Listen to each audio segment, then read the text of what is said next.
243 सीटों पर बिहार की कब कब चुनाव होने हैं, कब कब आप वोट डालने के लिए किस इलाके में जा सकते हैं, वो 2 फेज होंगे कि 3 फेज होंगे, ये अब से कुछ ही देर में आपको पता लग जाएगा। मेरे सारे सहयोगी इस वक्त हमारे साथ जुड़े हुए हैं। नीरज विज्ञान भवन से हमारे साथ बने हुए हैं, हमारे साथ अरुण भी जुड़ गए हैं कांग्रेस दफ्तर से। तो थोड़ी देर में बिहार चुनाव की तारीखों का ऐलान हो जाने वाला है। देखिए, मैजिकल फिगर जो है 122 का है, कुल सीटें 243 और इन्हीं 243 सीटों पर एसआईआर के बाद जो ये इंटेंसिव रिवीजन हुआ था वोटर लिस्ट का, उसके बाद चुनाव आयोग ये तारीखों का ऐलान करने वाला है। ऐसे में ये 2 चरण में होता है कि 3 चरण में होता है, एक बात तो एकदम क्लियर है, चूंकि अच्छी खासी मात्रा में वोटर लिस्ट में से वोटर्स घटे हैं, क्योंकि या तो वो पलायन कर चुके हैं या उनकी मृत्यु हो चुकी है। तो ऐसे में इस बार बिहार चुनाव में वोटिंग परसेंटेज का ऊपर जाना एकदम लगभग तय माना जा रहा है। 22 नवंबर तक पूरी प्रक्रिया करनी है चुनाव आयोग को, और इसीलिए बिहार चुनाव की तारीखों का ऐलान हर पार्टी ये चाहती है कि छठ के बाद हो, और इनफैक्ट छठ ही के बाद करने में सारी पार्टियों को मुझे लगता है फायदा भी होगा, क्योंकि छठ वो मौका होता है जब बिहार का कोई भी बाशिंदा कहीं भी दुनिया के कोने में हो किसी, वो ज़रूर छठ मनाने के लिए अपनी ज़मीन का रुख करता है, कुछ और दिन रुकेगा और वहाँ पर वोट डालने का भी उसे मौका मिल जाएगा। जैसा मैंने आपको बताया, सारी खास मेहमान हमारे साथ और मेरे साथी रिपोर्टर्स आपको दिखाई दे रहे हैं। नीरज ने अभी बताया कुछ ही देर में शुरू हो जाएगा, अमित भी वहाँ पर मौजूद है, अरुण भी। अमित, आप एक बार दर्शकों को क्या बताना चाहते हैं जल्दी से, और उसके बाद मैं रिएक्शन लेना शुरू करती हूँ, क्योंकि 10 ही मिनट का मौका है हमारे पास अब। जल्दी से मैं आपको रूबिका बताना चाहता हूं कि राजनीति में एक चीज़ होती है कि जमे रहना और मौजूद रहना सबसे ज़रूरी होता है, और कम से कम पटना बीजेपी दफ्तर में यही माहौल यहां पर देखने को मिल सकता है। आप देखिए, अभी लगभग जो लिस्ट है वो फाइनल चली जा चुकी है, और जो बायोडेटा है उनका आकलन हो चुका है। बावजूद इसके ये सब एकदम एक उम्मीद के तहत ये उम्मीदवार आए हैं, और अपना इनको लग रहा है कि कुछ ऐसी बात जो मिस हो गई है हाईकमान को, ये अपनी बात अपनी उम्मीदवारी के बारे में सूचित कर दे। तो ये हलचल का माहौल है यहाँ पर। तमाम महत्वपूर्ण बीजेपी के जो नेता हैं वो यहाँ पर आए हुए हैं। नित्यानंद राय भी थोड़ी देर पहले गए थे, और बीडी शर्मा है यहाँ से भी निकले हैं, अंदर मौजूद हैं यहाँ पर बिहार बीजेपी प्रभारी। तो हलचल का दौर और बैठकों का दौर इस मुख्यालय में लगातार यहाँ पर जारी है, और जैसे जैसे दूसरी पार्टी की ओर से बयान आते हैं यहाँ भी बैठकों का दौर तेज हो जाता है। वो बैठकें यहाँ भी चल रही है, वहाँ अरुण भी बता रहे हैं कि चाहे वो वहाँ पर सारे बड़े नेता पहुँच चुके हैं ग्राउंड जीरो पर बिहार में, लेकिन बैठकों का दौर यहाँ दिल्ली में भी चल रहा है कांग्रेस दफ्तर में। अरुण, जल्दी से जानकारी दर्शकों को दे दीजिए। देखिए, पहली बात तो है कि बहुत सारे नेताओं को मैंने देखा, डॉकेट अभी भी उनके हाथ में है, बायोडेटा उनका अभी भी हाथ में है। हालांकि अब तक पार्टी ने जिनको टिकट देना है लगभग मन बना लिया है। लगभग पार्टी के अंदर तो फाइनल है कि इस विधानसभा सीट से इनको देना है। वो सीट मिलेगी नहीं मिलेगी बाद में बदलाव होगा, वो अलग बात है, लेकिन फिर भी आखिरी समय तक लोग कोशिश करते रहते हैं और बड़े नेताओं के पास जाते हैं। गणेश परिक्रमा जो बहुत मशहूर है कांग्रेस में, गणेश परिक्रमा करते रहते हैं कि किसी के इंटरवेंशन से हमारा कहीं भाग्य चमक न जाए। तो ये बात है, डॉकेट लेके अभी भी लोग घूम रहे हैं।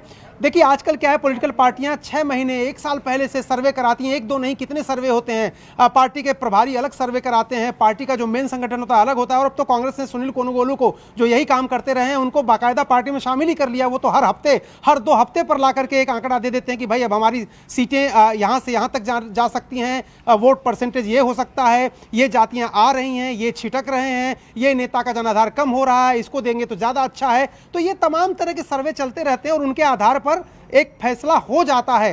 उसमें बहुत ज्यादा बदलाव नहीं होता है। बदलाव तब होता है जब कोई बहुत बड़ा नेता, यानी 10 जनपद का ही कोई नेता, या फिर खड़गे जी ही, या फिर केसी वेणुगोपाल ही, कोई एक कह दे कि नहीं भाई इस सीट पर तो हमको इसको ही देना है, तब वो सारे सर्वे और सारी समीकरण धरे रह जाते हैं और उनके नाम को आगे कर दिया जाता है। लेकिन फिर भी अब भी अगर आप देखेंगे, जरा एक बार कैमरा दिखा दीजिए, हालांकि सब कुछ तो बिहार में, लेकिन अगर आप जाएंगे कांग्रेस दफ्तर में, पुराने कांग्रेस दफ्तर में, मैं 24 अकबर रोड में हूं, लेकिन लोग हैं यहाँ पर, देखिए खड़े हैं, 3 लोग हैं, और डॉकेट उनके हाथ में, बायोडेटा उनके हाथ में है, सदरी उदरी बढ़िया कलफ उलफ लगा करके, टीका वीका लगा करके, और लोग आए हुए। देखिए, ऐसा नहीं कि लोग हैं नहीं, कांग्रेस पार्टी में देखिए ब्रीफकेस बोलते हैं इसको, क्या बोलते हैं, ये है क्या, फाइल बैग करते हैं, फाइल जी फाइल बैग, उसमें है ना बायोडाटा आपका, देखिए उनका उनके हाथ में भी देखिए वहाँ बायोडाटा है। आपका इनके साथ हैं, देखिए समर्थक भी हैं। तो बायोडेटा जो लेके आता है एक साथ कील कांटे दुरुस्त करने के लिए अपने साथ सहयोगी भी लेके आते हैं, जिनका जहां है वहां पर जाना है और उनसे बातचीत करनी और आखिरी समय तक कोशिश है ना करनी। कि अभी तक सीटों को बंटवारा नहीं हुआ है, लेकिन कैंडिडेट्स अपने पक्के हैं, तय है।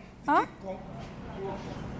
मैं बोलूं, ये कांग्रेस की खासियत है। आप किसी भी पार्टी दफ्तर के सामने जाएं, कांग्रेस दफ्तर के सामने जाएंगे तो वहां जो भीड़ भाड़ होता है, जो हमला होता है, और बड़े लोग शान से कहते हैं एआईसीसी होकर के आए हैं, किससे मिलते हैं। आप सही कह रही हैं कि ये सीट मिलेगी कि नहीं मिलेगी, आरा, बक्सर, पटना, शाहबाद, जो भी सीट है वो पार्टी के खाते में आएगी कि नहीं, लेकिन वो जो लॉबिंग है, वो जो माहौल है कांग्रेस दफ्तर के सामने बेस्ट सजता है, इसमें कोई डिस्प्यूट नहीं है। दूसरी चीज जो तारीखों का हो रहा था, रूबिका जी अगर थोड़ा सा समय आप रिवर्स में अगर आइए, समय नहीं है सर, अब देखिए 6 मिनट बच गए।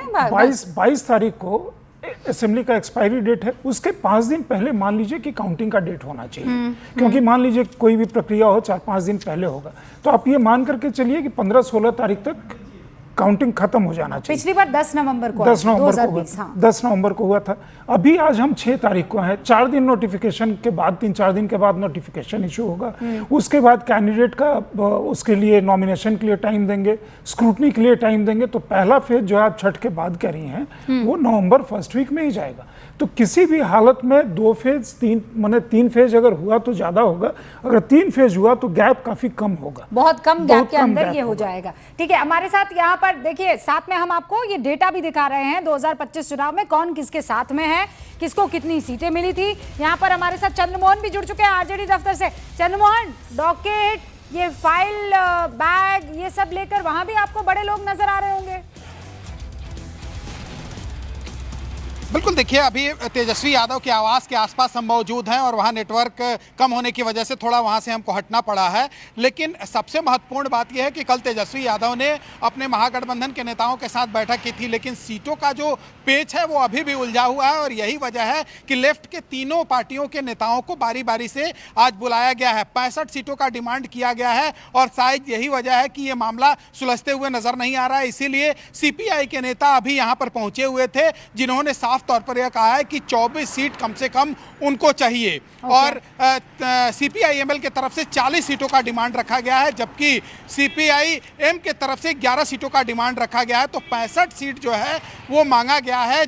और ऐसे में तेजस्वी यादव पेशोपेश में है कि आखिर किया तो क्या जाए, क्योंकि अब तो तारीखों का ऐलान भी कुछ ही वक्त में होने जा रहा है। ऐसे में अभी जो सीपीआई के नेता पहुंचे हैं उनसे बातचीत कर रहे हैं और ये माना जा रहा है कि जैसे ही ये निकलेंगे उसके बाद सीपीआईएमएल के नेता पहुंचेंगे, उनसे भी बातचीत की जाएगी और इस सीटों के जो पेच फंसे हैं इसको सुलझाने की कोशिश की जाएगी। सीपीआईएमएल पिछली बार 19 सीटों पर लड़ी, 12 सीटें जीती, बढ़िया स्ट्राइक रेट। हाँ, सीपीआई 6 सीटों पर लड़े, 2 जीते। सीपीआईएम 4 पर लड़े, 2 सीटें जीते।